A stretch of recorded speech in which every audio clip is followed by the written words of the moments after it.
The balance of power in the House could hinge on a federal appeals court ruling. A panel of judges now blocking Texas from using its newly drawn congressional map in next year's midterms.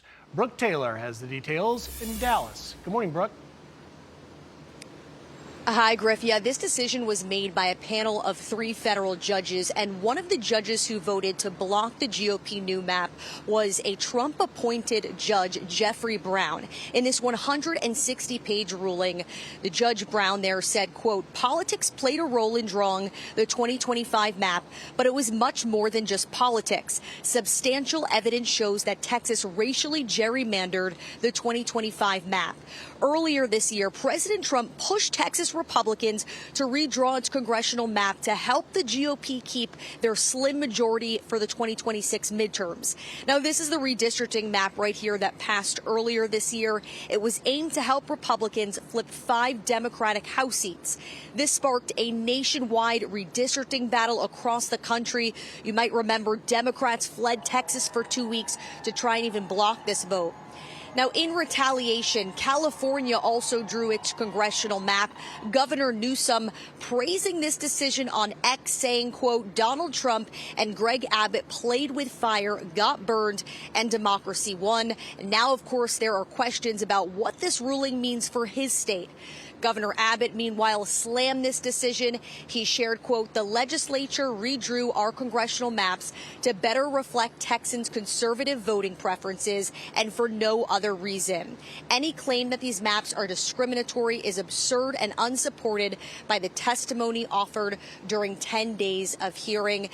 Now, Texas is going to appeal this decision to the Supreme Court.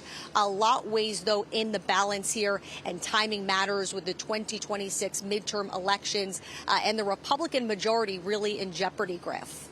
All about the timing indeed. Brooke Taylor, live for us in Dallas. Brooke, thank you. All right, for more on this, let's bring in Josh Holmes, co-host of the Ruthless podcast. Good to see you, Josh. Take a look at this from the Texas Attorney General, Ken Paxton.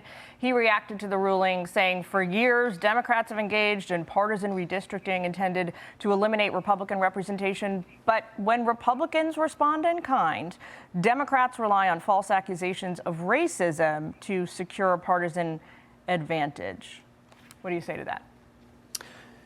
Well, he's absolutely right in that Democrats have redistricted over the years and gerrymandered beyond what Republicans' wildest dreams are. And Texas was an effort to reverse some of that. Huge implications, obviously, 5 potential Republican seats that are now up in the air. This is going to be appealed to the Supreme Court. The interesting component to it is a lot of the arguments that Democrats made against the state of Texas in redistricting are the same arguments that are being made against Gavin Newsom and Democrats in California. This goes to the Supreme Court. This will have a ruling in a short timeline one way or another, and it may have massive implications for not only Texas, but California and a number of other states.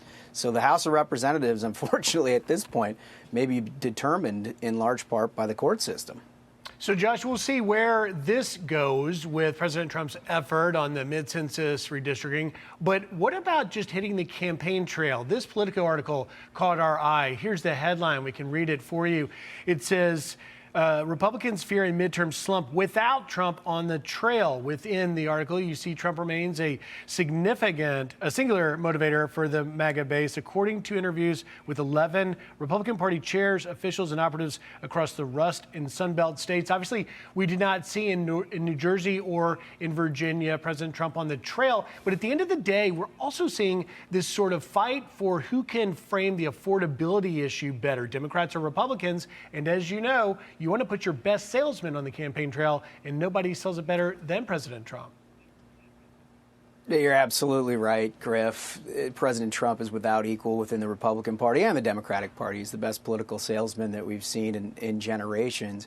I also think there's going to be no lack of Donald Trump on the campaign trail when it comes to these midterms. He's incredibly generous with his time, as it showed back in 2018. But the problem with 2018, and this is the thing that Republicans are going to have to overcome here, is that without Donald Trump on the ballot during the Trump era, Republicans have really struggled to try to garner the same kind of turnout that President Trump himself turns out during these presidential elections. That is the big challenge. That is one that I know that this White House and this president is keenly interested in, to make sure that a repeat of 2018 doesn't happen when Republicans lost 40 seats in the House of Representatives. Now, they did gain 2 in the United States Senate in 2018, which shows that red state draw that this president has. They're going to have to expand that to try to replicate some of those low propensity voters in order to come up on top and have 2 majorities in 2027.